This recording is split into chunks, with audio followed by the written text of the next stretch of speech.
I'm speaking with Marty Roesch, who's Chief Architect, Security Business Group at Cisco. Welcome back, Marty. Thanks, Richard. Good to be here.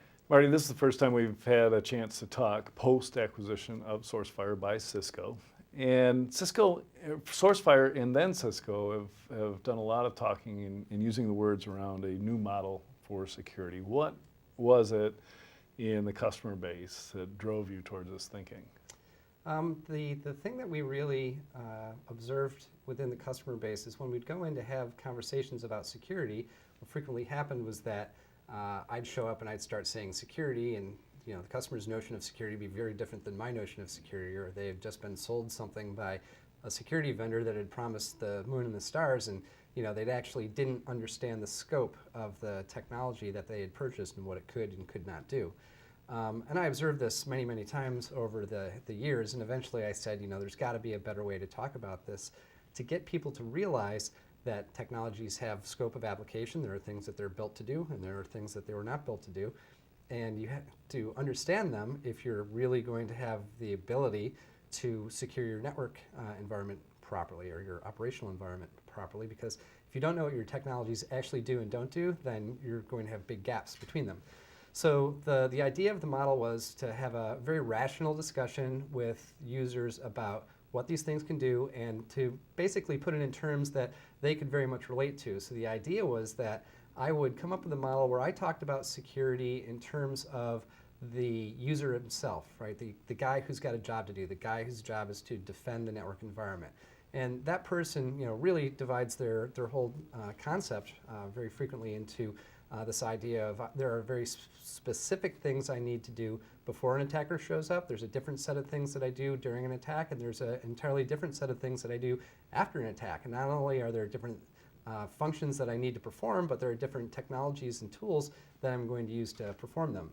So this before, during, and after concept came about from that. We called it the new model for security because this was a, let's cut through all of the noise and really start talking about these things rationally. If I understand that before an attacker shows up, the things that I'm trying to do are really trying to build the biggest castle with the thickest walls that I can. And then, essentially I'll use a variety of tools and techniques to do that. But the functions I want to perform are, discovering my environment so I know what I'm protecting, deploying my access control policies, deploying my policy enforcement mechanisms, and hardening my assets. And the idea behind that, of course, is that if I do this, then I'm going to be a hard target for an attacker to break into. And in the past, the way that this was really talked about was in this notion of, well, if I raise the bar high enough, the bad guys will get bored and they'll go down the street to the next guy who's not as diligent as we are. And of course, that works to an extent, but it doesn't work completely. You get into the during phase. And in the during phase, now we're under attack, and I want to at least detect an attack as in progress. If I can, I'd like to block it as well. And we have very specific technologies that are dedicated to that. And then there's the after phase. Now I've been compromised, and the functions that I want to perform are I need to scope the compromise so I can understand where they are and what tools they're using and how they're communicating and moving. I need to be able to contain it so that it can't reinfect my systems and so that it can't communicate with its buddies. And then I need to clean it up. I need to remediate it.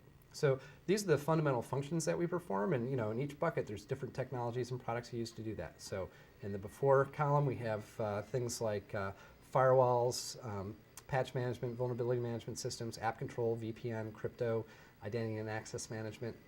The during column you have all the classic kind of content-driven security platforms like intrusion prevention, antivirus, reputation systems, things like that. Then the after column we have all the stuff that's built to figure out, well, geez, I got broken into, what happened? So SIM, log management, IDS, full packet capture systems, advanced malware detection systems, things of that nature. So that's the basic idea of the model. And once we've established this model, we can start having a conversation. The customer can say something like, well, I just bought a next generation firewall, therefore I am secure. Where in fact they bought a next generation firewall that in its default mode is a firewall with app control and VPN, and they haven't turned on any of the other license keys. And you can have a very honest conversation about what this thing is built to do. And that's really the first step to getting people to think rationally about their security architectures, rationally about what technologies do and don't do, so we can understand what else is necessary, we can understand the gaps between the technologies, and we can understand how to defend an environment more effectively against the kind of advanced threats that we see today, the modern malware environment that we see today, and the kind of, as I like to say, persistent embedded malware that we experience over and over again. It seems to be a good model for a combined Cisco Sourcefire to be speaking about, because there are different elements that played in the before, during, and after. Sure. Traditionally, Cisco was always very heavy in the before column, and Sourcefire was always heavy in the during and the after column. We each cross-pollinated. Cisco had intrusion prevention systems, and they have some other technologies as well. But the primary focus and most of the dollars were made in the kind of the before column, whereas Sourcefire was very during-centric, and over recent years had brought additional technologies to bear in the after column. When you bring these things together, you have this really powerful combination of very solid kind of absolutely fundamental policy-based security capabilities with the fastest, best protecting IPS engine on the planet, the advanced malware protection system that we built at Sourcefire, Cisco's email and web security appliances, their cloud web security technologies as well. So really powerful set of technologies, and now what we're looking at being able to do as time marches on is bring together what we're calling an integrated threat defense architecture, which is something that's going to really get these tools interoperating and being much more effective when they're with each other than when they're separate. So that's something I think I've heard you say is a threat-centric approach. What do you mean exactly by threat-centric, as opposed to what? As opposed to traditionally, security has been very policy-centric, so we talk about risk assessment and all of the other things, or we get into confidentiality, integrity, and availability, the CIA model, and things like that. And these models have been around for a long time, and they're all treated and kind of weighted equally. But the fact of the matter is today that when a site is compromised, very frequently, you just have to look at the reports that are out there. They get compromised, they start losing, IP essentially very rapidly, and it takes them a long time to figure it out. And of course, the problem with that is that because they have a primarily policy-centric architecture, which is static defenses configured manually to reflect corporate security policies, when they suffer a compromise, they're unable to recognize that they've been compromised frequently. And once they do, they don't have the tools to actually be able to scope, contain, and remediate.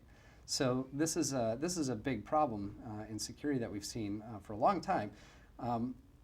Threat-centric security is acknowledging that, hey, you know what, the bad guys, when they break in, it's actually pretty bad. You need to have follow-on capabilities that can do something about modern threats that have gotten into your environment. So threat-centric security is asking questions like, if you knew you were going to be compromised, would you do security differently?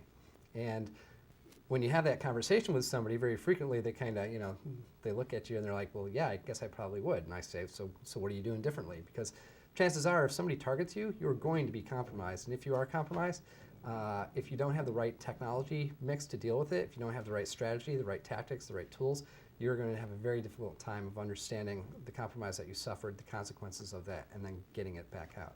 So being threat-centric is thinking about the world in terms of, confidentiality and availability are very important, but if I can't maintain the integrity of my environment, I don't get to have confidentiality. I can't guarantee availability because I can't maintain the integrity of the devices that I have.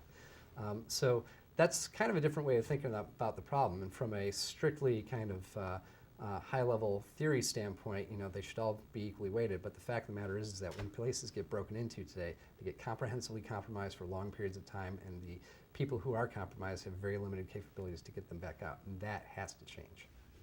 Totally agree.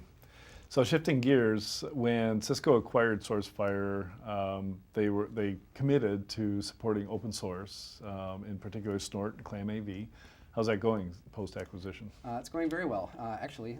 So we've had releases of Snort and ClamAV. We keep the trains running with regard to the content that feeds those engines as well. We have our regular content updates and things of that nature. We actually had Snort version 2.9.6 come out not too long ago, which was a major release of Snort. So things keep going, and Cisco is very, very interested in the open source model, the open source way of doing things, and really using this idea of building in concert with a community of users to build great software that is trusted, that is demonstrates technical excellence, and that really demonstrates thought leadership as well. So we've been doing all of those things, and today we're actually making the announcement that we're open sourcing something new. Today we're going to be announcing that we're open sourcing our App ID technology that we use inside of our next generation firewall. So what this is going to do, practically speaking, is it's going to allow people to build open source next generation firewalls, which we think should be a lot of fun for people, be really interesting to see where this technology leads to, because previously really having an App ID engine available for general usage with an open language associated with it is not something that we've seen a lot of. So this is kind of new territory, and Cisco has been very enthusiastic about supporting this effort and getting it out into the open source world, and really helping to set our community ablaze again. Yeah, that's an exciting announcement. Do you think in the future, like an app developer will actually release a signature for the app? Right, Yeah. with the product, yeah. Definitely, I think that that's a possibility, as well as they could even have sub-functions of their products as well. So if people want to tune things, it's the kind of the classic, yes, Right. you can go to Facebook, but no, you can't play Right. Farmville all day long. Right. That sort of thing. I think that's very much a possibility. Wow, that's a game changer. That's very exciting. So Cisco's also been talking about advanced malware protection everywhere. So AMP everywhere. How's that going to translate? So the AMP technologies that Sourcefire brought into Cisco, it's a very powerful set of technologies that leverages a cloud-based backend that does essentially, it's got a internet scale data mining engine in the cloud-based backend, and it allows us to do some very, very powerful things in terms of being able to see malware propagating throughout the global internet, seeing it propagating throughout enterprises, seeing the secondary effects of, a piece of malware lands and then downloads 10 other things. You can see all of that, initial infection vectors, all of those sorts of things. So what we're doing now is we're bringing the AMP technology, which is connector based. So we've got, all the heavy lifting is done in the cloud, and we have these very lightweight connectors that stream telemetry up to the cloud about what they're observing in their environment. We're bringing AMP connectors to Cisco's email and web security appliances. So these are formerly the Ironport technologies, as well as the Cisco web security platform, which is their Clean Pipes in the Sky initiative. So this is a very powerful set of technologies brought to really primary threat vectors, right? Email is a primary threat vector, especially for malware these days. Same thing with web downloads, whether it be drive-bys or things like that.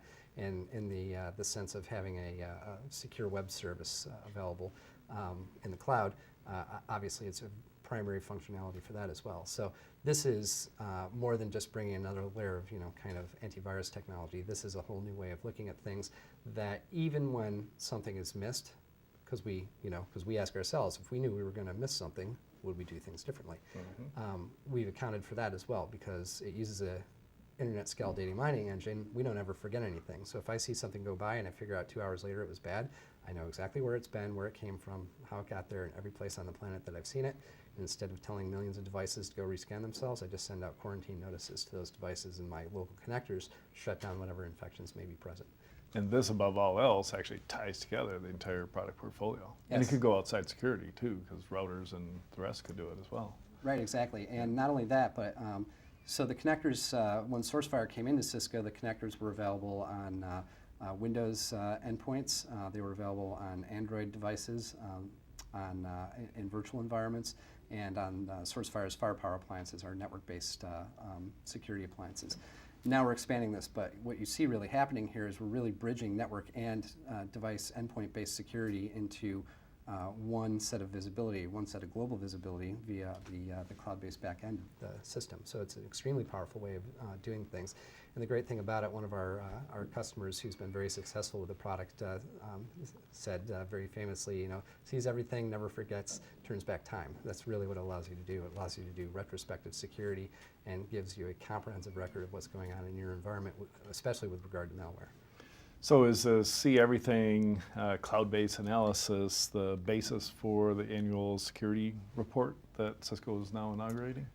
It is one of the bases. Cisco has a tremendous amount of visibility into the data that's examined by its various properties. So AMP was brought into the game fairly late, so we did get analytics out of that. But the email security appliance and the web security appliance and the cloud web security properties all produce tremendous amounts of data that we've been mining extensively. especially lately. And those were really the foundations for a lot of what we've been seeing. Plus, incident responses that we've been privy to and things of that nature. So there's a lot of really interesting data that we're seeing because of just the vast volume of data that we're capable of seeing. To give you some idea, the Cisco web security gateways see 93 billion emails a day, and that's a huge information base to mine for all sorts of interesting data. Yeah, and I imagine that you do a lot of the incident response for your client base, which is sometimes the most motivational reports you can read is somebody else getting hit. Yeah, or we cooperate with the incident responders that are in the Right. field as well, yes. Right, yeah. Great, thank you so much for joining us once again, Marty. Thanks, Richard.